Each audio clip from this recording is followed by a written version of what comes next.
Hi there. Why visit Istanbul? And more so, why return? I'm here to give you in this video the best 10 reasons why you should, and I promise you, these reasons get better and better and more delicious as we go. Reason number 1, Constantinople. About 100 years ago, the largest city in Europe was officially renamed Istanbul, after it had been known as Constantinople since the 3rd century AD. During 1600 years, it was the capital of 4 empires, the Roman, Byzantine, Latin, and Ottoman. Throughout history, it has always been regarded as the great city, city of kings, and as a city that held the key to a successful expansion for many empires, barbarian tribes, or your usual European belligerent states. During the Middle Ages, it was the most powerful cultural center in both the domains of the arts and technology, as well as the biggest and richest city in Europe and the largest city in the world around the 12th century. The Islamic Ottoman Empire conquered the Christian Orthodox Constantinople and repopulated the city with a variety of nationalities from throughout the empire, while at the same time it rebuilt it to become an imperial capital. 4 centuries later, national, political, economic, and religious differences led to the disintegration of the Ottoman Empire and the start of a Turkish Republic. Since 1923, the capital of Turkey was moved to Ankara. Today, Istanbul is a metropolis of around 15 million people and remains Turkey's main economic and financial city. Reason number 2, Bosphorus. The Bosphorus is the only connection between the Black Sea and the Mediterranean through the Marmara Sea, and is thus the busiest international waterway in the world. From the Marmara Sea, ships move farther into the Mediterranean through the Straits of Dardanelles. It also separates the European continent from Asia. Both sides of the strait belong to Turkey, to the city of Istanbul to be more specific. Thus, 65% of Istanbul's population lives in Europe and 35% in Asia. If you have never been to either one of these 2 continents, Istanbul is the place where you can take a public transport boat or ship to set foot in your new destination. As others are used to take the subway in major cities around the globe, locals in Istanbul take the ship to move around. Some of these routes are handled by huge vessels. Everything is possible and everything happens on the water. From sightseeing to taxis to private boats, public transportation, all the way to picturesque restaurant boats. The water awaits. And thus, seagulls are part of the landscape wherever your vessel navigates. Reason number 3, Hagia Sophia.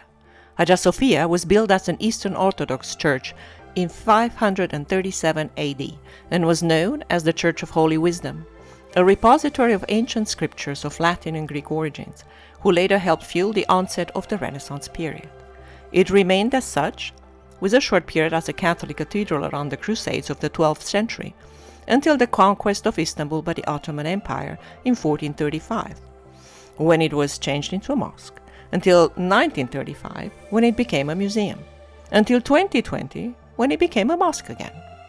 The construction of this architectural marvel of brick and mortar represented a huge accomplishment for its time, and still is today. Its dome of 31 meters in diameter and a height from the floor of 55 meters sits on 40 windows and was supposedly constructed based on ancient Greek mathematical formulas. Its minarets were added later in the 15th century. The Blue Mosque, the Sultan Ahmed Mosque, is an imperial mosque built in 1557 by a sultan of the Ottomans, Ahmed I, and stands opposite from the Hagia Sophia on the Hippodrome of Constantinople.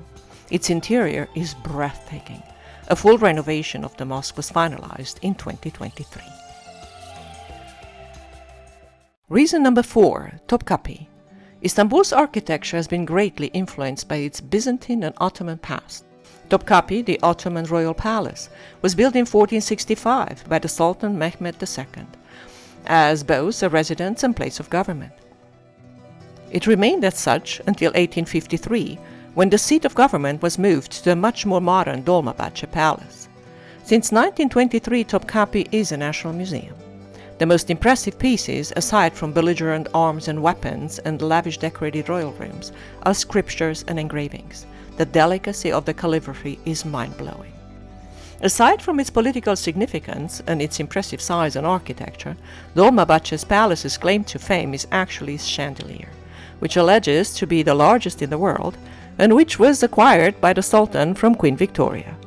Although modern at first sight when it was built and doted with 6 hammam baths and 68 toilets, the palace remained strictly Ottoman functionally, with an isolated harem for the Sultan's wives, concubines, and women servants. Currently, the palace is a museum and open to visitors. Reason number 5. Art. Aside from Hagia Sophia that has been modified into a mosque, additional imperial mosques have been added between the 16th and 17th century. The Fatih, Bayezid, Yavuz, Süleymaniye, Sultan Ahmed, Yeni, which were built in Ottoman architecture, as well as later mosques which adopted the Renaissance revival or the Art Nouveau styles. Today, Istanbul has over 3,000 mosques, old and modern. The exquisite artistry that can be admired while traveling through the city is truly impressive. While properly respecting the times of prayers and the customs that apply, it is permitted to enter with all the due respect. Lift your gaze and admire. Take it all in. It is a humbling and magnificent event altogether.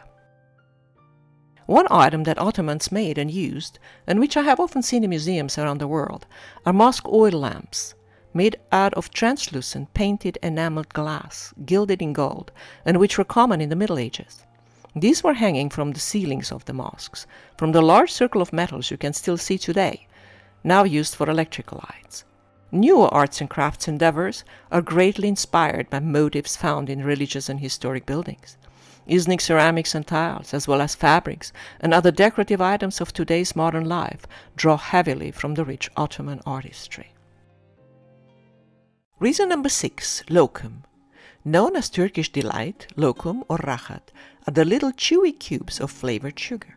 There are so many different types of lokum that finding where the delicious dessert originated is like finding the proverbial needle in a haystack.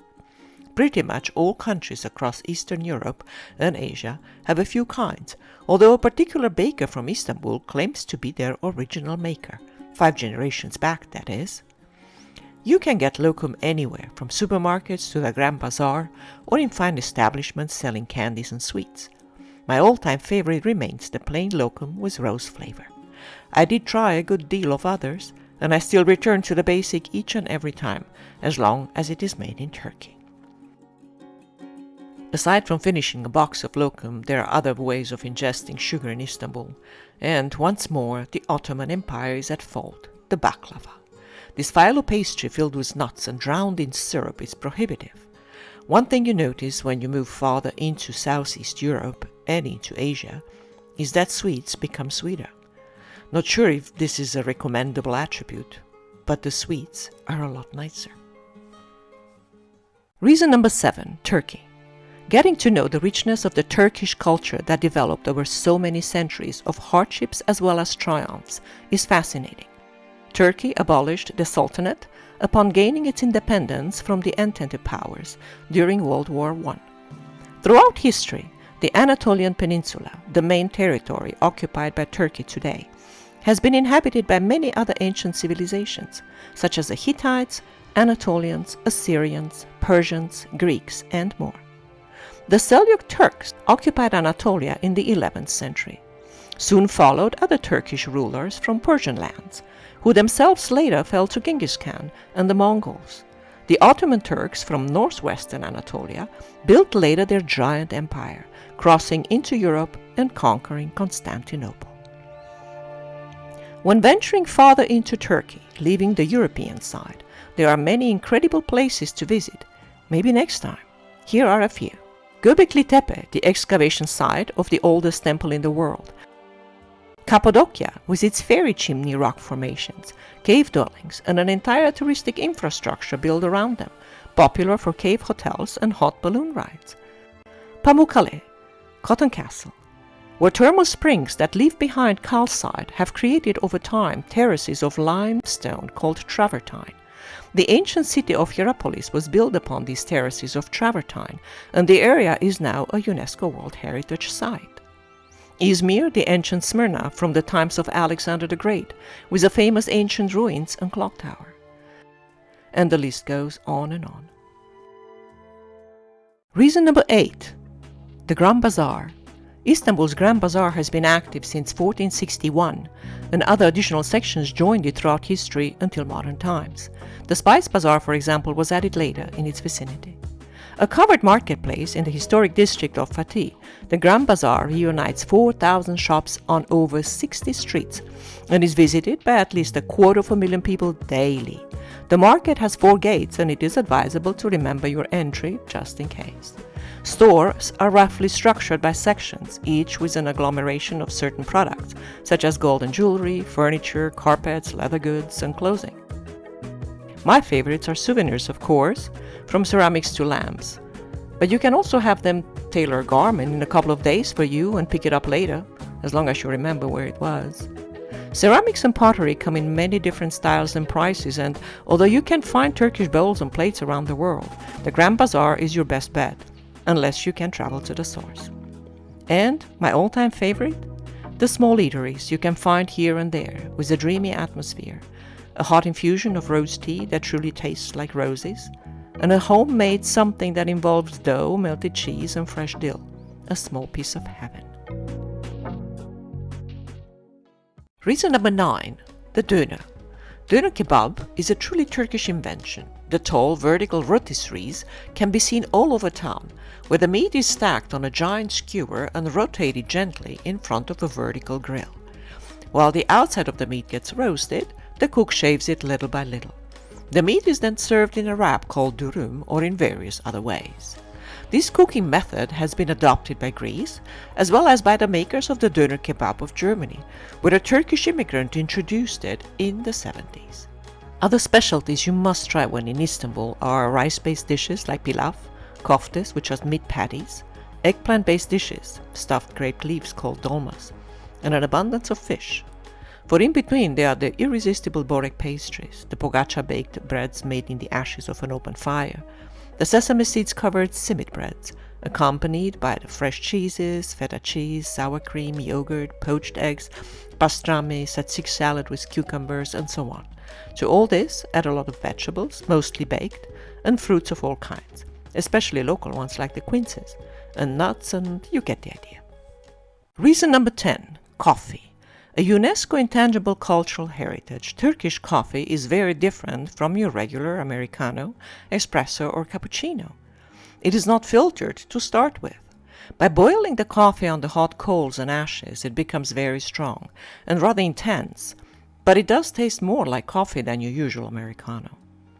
Turkish coffee is served with something sweet, like a few pieces of Turkish delight, and it can also be sweetened and flavored by adding to the boiling water a bit of sugar as desired and spices.